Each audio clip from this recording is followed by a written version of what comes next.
Dans cette vidéo, nous allons parler d'obésité et de surpoids. Je vais vous présenter 6 plantes ainsi que les évidences scientifiques qui sous-tendent leur utilisation dans le traitement de l'obésité et du surpoids. Si vous êtes en surpoids ou que vous souffrez d'obésité, cette vidéo est la vôtre, juste après le générique.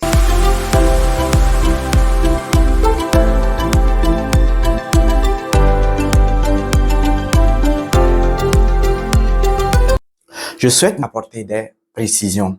Première précision, aucune de ces plantes ne bénéficie d'une autorisation de mise sur le marché dans aucun pays que ce soit.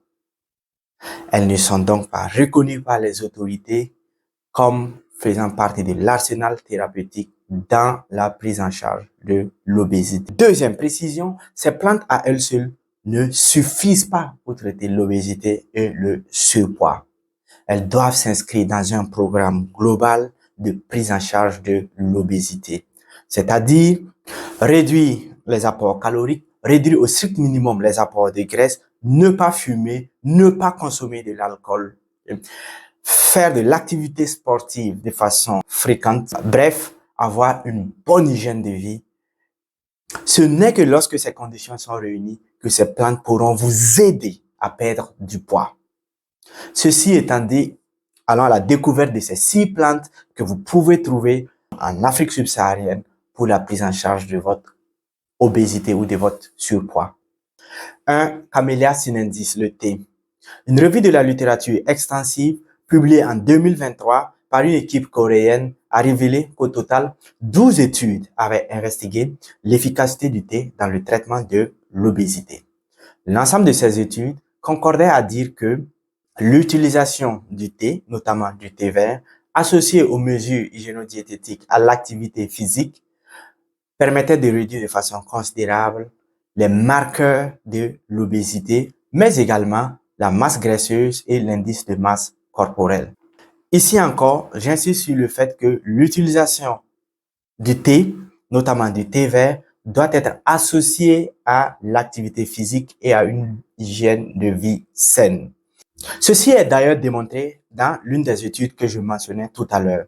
Des chercheurs ont composé 3 groupes pour mesurer l'efficacité de 3 interventions dans le traitement de l'obésité. Dans le premier groupe, on a associé l'activité sportive et l'utilisation du thé.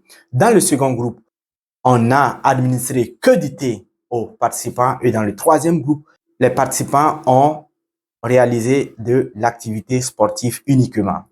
Cette étude a révélé que l'association du thé et de l'activité sportive permettait de réduire les marqueurs de l'obésité et l'indice de masse corporelle, alors que le sport seul et l'utilisation du thé seul ne réduisait pas ces marqueurs dans cette étude-là.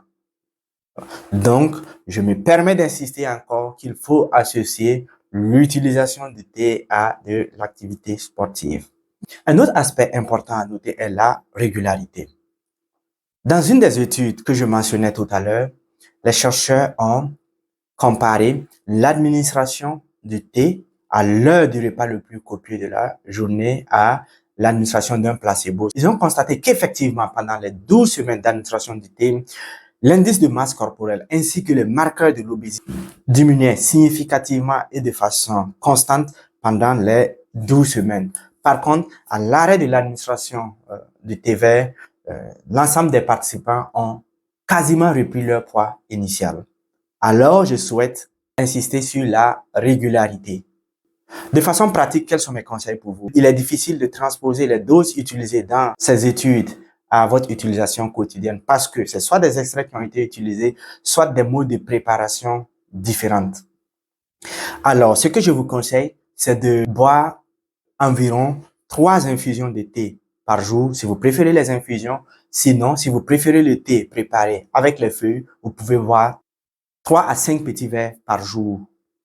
N'oubliez pas que vous êtes en train de traiter l'obésité et que vous devez absolument réduire l'apport calorique. Il ne faut donc pas ajouter du sucre à ce thé. Deuxième plante, le Moringa oleifera. Moringa oleifera, plus connu sous le nom de Moringa ou plante du paradis dans de nombreuses langues africaines, est sans surprise une plante qui a été étudiée pour le traitement de l'obésité. De nombreuses études réalisées chez l'animal et en laboratoire ont investigué le potentiel des feuilles de moringa à traiter l'obésité. Les résultats de l'ensemble de ces études sont concordantes. Les feuilles de moringa peuvent réduire le poids et les marqueurs de l'obésité. Cependant, je n'ai retrouvé que 2 études qui ont été réalisées chez des humains, une toute petite étude pilote qui a également confirmé que le moringa permettait de réduire le poids chez des hommes et des femmes en surpoids. Dans la deuxième étude, le moringa a été associé au curcuma. Une administration de cette association pendant 17 semaines a permis de réduire de façon significative l'indice de masse corporelle des participants ainsi que les marqueurs de l'obésité. De façon pratique, mes conseils, si vous souhaitez utiliser les feuilles de moringa pour traiter votre surpoids, votre obésité, est d'utiliser la poudre des feuilles. Vous pouvez saupoudrer un repas quotidien avec la poudre de feuilles de moringa ou vous pouvez l'ajouter à votre thé tout simplement. Ici encore, on ne peut pas transposer les doses utilisées chez l'animal ou dans les quelques études chez les humains dans votre utilisation quotidienne. 2 à 5 cuillerées à soupe me semble raisonnable. Troisième plante, curcuma longa, plus connue sous le nom de curcuma. Le curcuma est une plante de la famille des gingembres. Il contient la curcumine. La curcumine a fait l'objet de nombreuses études chez l'animal en laboratoire dans sa capacité à traiter l'obésité, le surpoids et les maladies métaboliques. Il y a également des études chez les humains. Et justement, une équipe iranienne réalisée en 2019 une méta-analyse de l'ensemble des 21 études qui ont été réalisées chez des humains pour évaluer la capacité du curcuma à réduire le gain pondéral, à traiter l'obésité et les maladies métaboliques. L'agrégation des résultats de ces études ont démontré que le curcuma permettait de réduire de façon significative l'indice de masse corporelle, les marqueurs de l'obésité et le tour de taille. Le curcuma constitue donc une belle option pour ceux qui souhaitent associer un traitement naturel à leur traitement d'obésité. De façon concrète, vous pouvez ajouter la poudre de curcuma à votre thé, à vos repas quotidiens. La quatrième plante que vous pouvez associer à votre traitement de l'obésité est Allium sativum, communément appelé ail. L'ail a fait l'objet de nombreuses études précliniques qui ont démontré sa capacité à réduire les marqueurs de l'obésité ainsi que la prise de poids et l'obésité chez les animaux. Par contre, les résultats chez les humains sont controversés. Dans certaines études, l'ail a démontré sa capacité à réduire le surpoids et l'obésité, a échoué à le faire dans d'autres. Une récente méta-analyse qui a colligé l'ensemble des données cliniques, donc chez l'homme, dont nous disposons, a démontré que 1.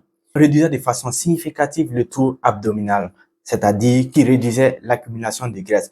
Par contre, cette étude a échoué à démontrer que l'ail réduisait l'indice de masse corporelle et certains marqueurs de l'obésité. Il ne demeure pas moins que l'ail demeure une alternative simple et disponible que vous pouvez associer à votre traitement de l'obésité. De façon pratique, je pense que vous pouvez l'associer à vos repas quotidiens. Vous pouvez par exemple l'ajouter à vos crudités, notamment la salade. Vous pouvez l'ajouter au repas quotidien. Si vous consommez du piment, vous pouvez ajouter l'ail au piment afin de le consommer de façon régulière. La cinquième plante qui possède des propriétés contre l'obésité et que vous pouvez utiliser pour la perte de poids est Hibiscus sabdarifa, encore appelé oseille de Guinée ou roselle, dont le jus est appelé bissap. De nombreuses études précliniques ont démontré que l'hibiscus avait des propriétés anti-obésité, réduisait la prise de poids, réduisait la masse graisseuse et réduisait l'appétit chez les animaux. Quelques études réalisées chez les humains ont également démontré qu'hibiscus réduisait la prise de poids, réduisait le périmètre abdominal et la masse graisseuse. Les hypothèses avancées pour expliquer les propriétés anti-obésité d'hibiscus sont les suivantes. 1. Augmentation de la sensation de satiété. Le sujet se rassasie vite et donc diminue les apports caloriques. 2. anorexiogène, diminution de l'appétit et de l'envie de manger. Troisièmement, diminution de la lipogénèse, c'est-à-dire la synthèse de graisse. Ceci est matérialisé, par exemple, dans la figure qui s'affiche à l'écran. Ce que vous voyez en rouge, c'est la graisse dans les adipocytes. Et donc, après le traitement avec Hibiscus, on remarque que les taches rouges ont beaucoup diminué. Et donc, la graisse a beaucoup diminué. De façon pratique, ici également, il n'y a pas de dose que je puisse vous proposer, que je puisse transposer de ces études cliniques-là à votre utilisation quotidienne.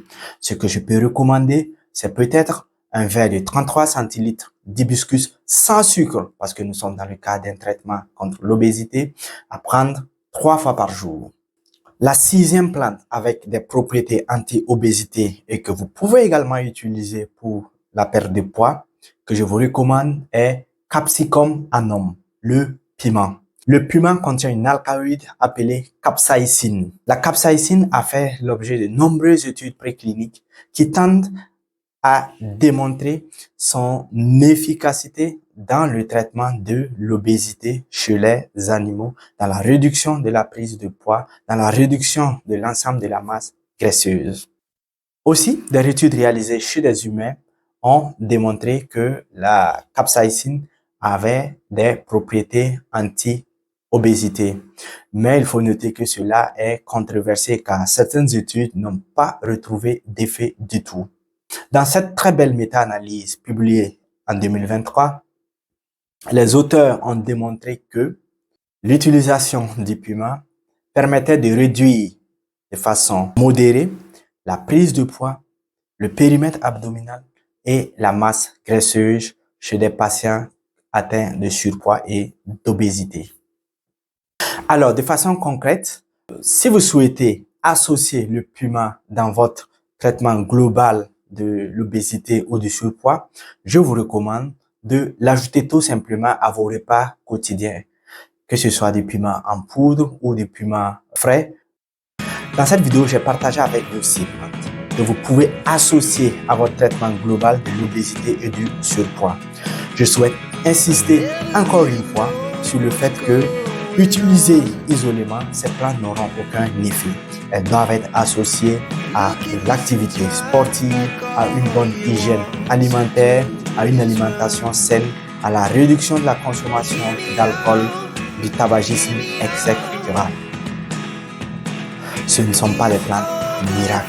Aussi, si vous souhaitez associer ces plantes à l'ensemble du traitement contre l'obésité que vous suivez, il faut de la régularité. Avant de conclure cette vidéo, je souhaite rappeler que la prise de plantes médicinales n'est pas anodine. Il faut en discuter avec votre médecin. Ceci est d'autant plus important si vous souffrez d'une maladie chronique comme l'hypertension, l'insuffisance rénale, le diabète.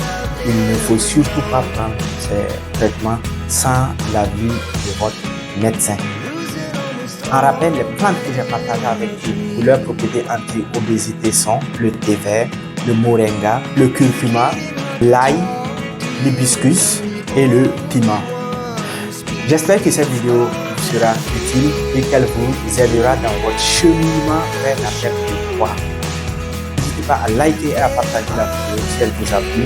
Cela m'encourage à développer des contenus similaires. Je vous invite également à partager votre expérience avec ces plantes. Si dans le passé aussi vous utilisez ces plantes et que vous observez qu'elles vous ont aidé à perdre du poids, n'hésitez pas à nous faire un retour d'expérience dans les commentaires. Je vous remercie et je vous dis à très bientôt.